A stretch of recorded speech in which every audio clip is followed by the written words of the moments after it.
Nua, there's so much to break down here, obviously.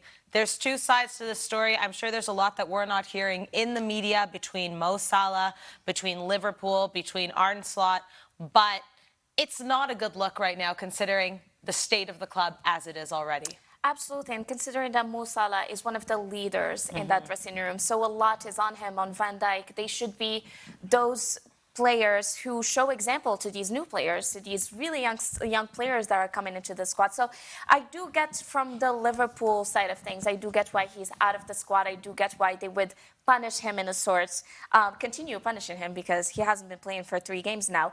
But from Mo Salah perspective, we have to think about how when he signed his contract last summer, he was promised a lot of things. He said it himself that the club promised him a lot, and none of those promises were kept. So it leaves a lot of, okay, so what was said by the club, and how did that go? And then you see that, yes, his performance has been, you know, we can't deny it. It hasn't been to the standards of Mo Salah. But then you see some other performances, like Konate, for example, who has been just as bad, but he hasn't been kept out of the starting 11. So it pushes you to think, why is he the one being thrown under a bus? Because even when you look at the English media, all the headlines are, Mo Salah is doing bad, Mo Salah is the one who should be benched, Mo Salah should just go to AFCON and not be there so that Arne Slot can make a starting 11 that's not based on him.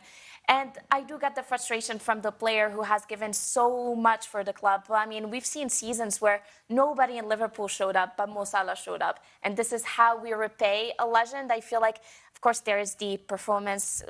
When you see this Liverpool squad, so much money was given to these players to come. So much. I mean, at the start of the season, we were saying Liverpool was going to win the league, and look at them now.